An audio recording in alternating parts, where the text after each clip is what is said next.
family and friends. Welcome back to Tame Your Mind, Your Body, and Your Money. It's a book review today. You know how I told you at the beginning of the year that I gave myself a target to read between 20 to 25 books this year. So this is one of the books. I think this is like I'm on my 7th book, or maybe even 8th. I know I'm not going as fast as I had hoped, because this is middle of the year and I'm just about 8. So I may end up doing about 15 or 16, but that's fine, which I did not do last year. So hey, that's growth.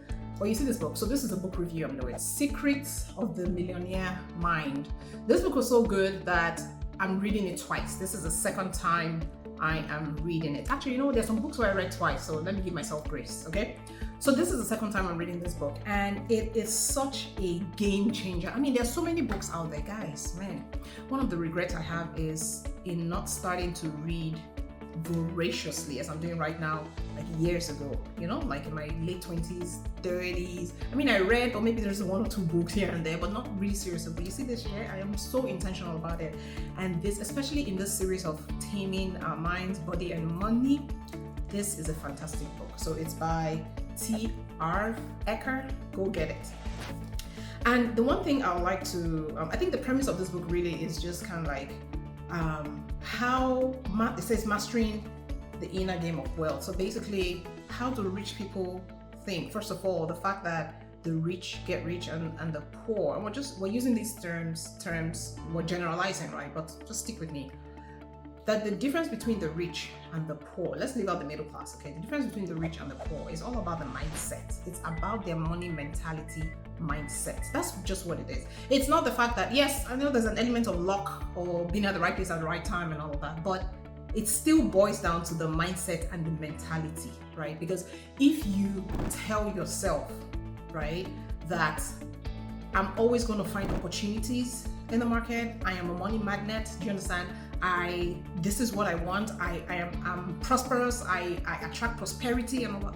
And you walk towards it. You may not even know what you're working towards, but you have the energy and you're doing things and all that. Guess what? The universe has no other choice but to send money and prosperity your way. It is what it is, right? But working towards it, so like the rich, for example, they take risks, right? They get stepped out of their comfort zone, because only in being uncomfortable can you grow, can you expand, right? In being uncomfortable. If you just stay within your comfort zone, then nothing improves. You're just the status quo, right? But the rich, they know how to okay, let me stretch, let me get out of this comfort zone. Is it risky? Yes. Is there fear involved? Yes, fear of the unknown. But guess what? Only in doing that can you expand. Now the poor just like, you know what? I'm just comfortable where I am. Please, I don't want to do anything I can add. So do you see it's a mentality? It's a mindset thing, mindset orientation. That is why they say, for what the mind, Napoleon Hill says it, it's one of my all-time favorite quotes. For what the mind can conceive and believe, it can achieve. It starts with the mind. It all starts with the mind. So let me just highlight, and there are beautiful nuggets here, but let me just highlight, read an excerpt from the book, right? So it says, rich people believe I create my life. Poor people believe life happens to me.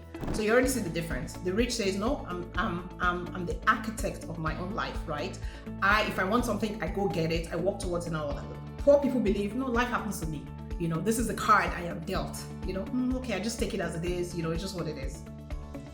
The rich, they're like, no, I'm a go-getter. I'm going to go get what I want.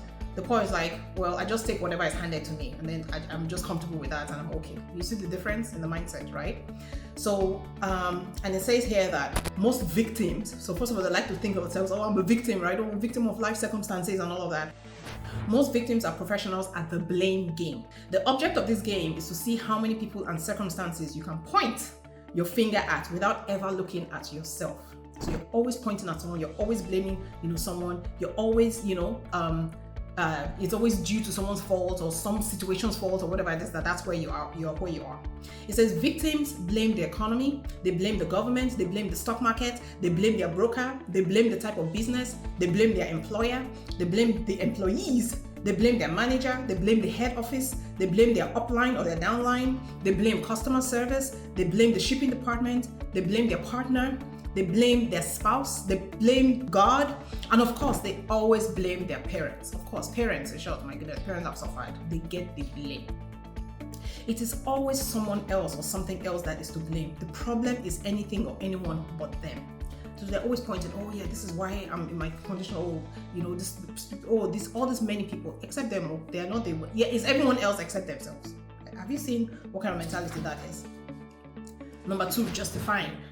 If victims aren't blaming, you often find them justifying or rationalizing their situation by saying something like, well, money is not really important anyway.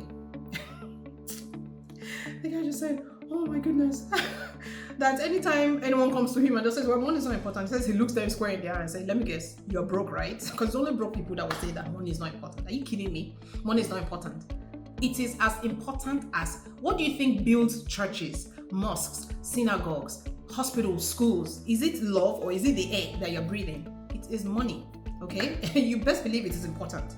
Now, how some people go about using the money, that's a totally, other situation, right? But money is it's darn important, And then he says that and so some people will say, oh, love is all we need, and blah, blah, blah. That's it. Okay, go and try and pay your bills with love now. Take it to the bank and say, oh, bank, I want to deposit love into my bank account. And let's see whether they will not call, police on you and or security on you. And then complaining, right? It says, complaining is the absolute worst possible thing you can ever do to your health or your wealth. Why? It says, I am a big believer in the universal law that states, what you focus on expands. So let's do that again. It says, what you focus on expands. When you are complaining, what are you focusing on? What's right with your life or what's wrong with it? When you're complaining, you're focusing on what's wrong with it. You're obviously focusing on what's wrong with it. And since what you focus on expands, you will keep getting more of what's wrong. It says many teachers in the personal development field talk about the law of attraction. It states that like attracts like, meaning that when you are complaining, you are actually attracting crap into your life. And this is so right. This is so right. The fact that if you're busy spending time, this book, I get it. If you're busy spending time complaining, then it means you don't have time to find solutions, because that's all you're focusing your time on, just complaining, and no solutions. I often tell people, I'm like, if you're going to complain, you also have to bring solutions about the complaints. Don't just come and just complain empty-handed, like complain, okay, so what's the solution? Oh yeah, I don't know, that's what. Then how about you take some time to go and think of the solution? Stop complaining, quit it. We know what the issue is now. Go and find solutions. Do you understand? So I can't even stand complainants or people, and they're just energy draining. Even like I can't stand it in my life.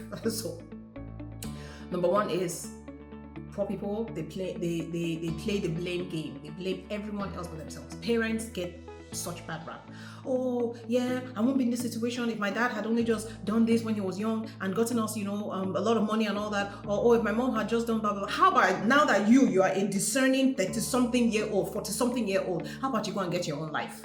How about you get a life and leave your parents alone? They're living their life. They've had you. They've done things. And did they make some mistakes? Yes. Who doesn't make mistakes? You. Are you trying to tell me that you've never made a mistake? So how about you move on? You're an adult now, right? One adult. Go and be adulting.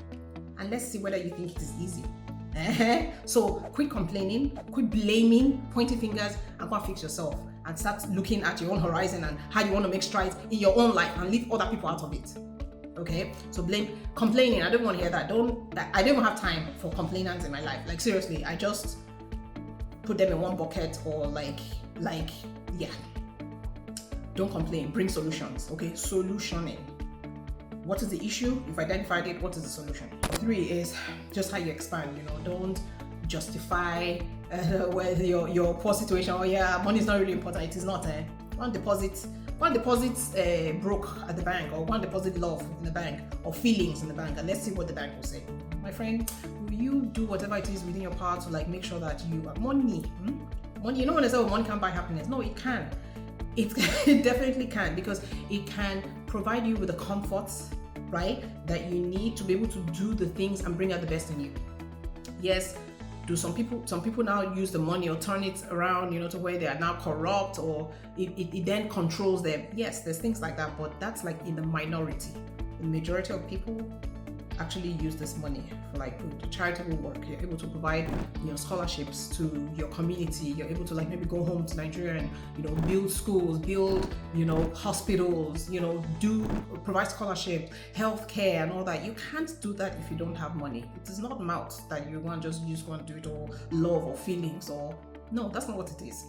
You need to have money, and to have money you need to have a millionaire mindset. You need to change. It's all about the mindset. Okay, so go and get this book.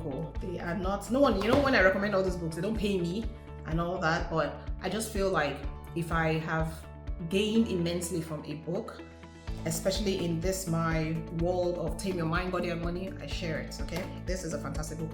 Now, what other books are you guys reading? Drop the comments below, right? I'd like to know, because I want to expand my my library. Can you see? I don't know if you can see behind me, there's that bookshelf and all that. Yeah, so those are the books. I think I have 30 books on there, and making my way. So again, at the end of the year, if I can do like 15 to 18 books, granted that some of these books I read twice, so this is my second time reading this book back to back. Okay, so until the next time on Tame Your Mind, Body and Money, I said change your mindset to money makes the world go round. You best believe it. Okay, let's go make that money and let's start to impact our environment. Bye guys.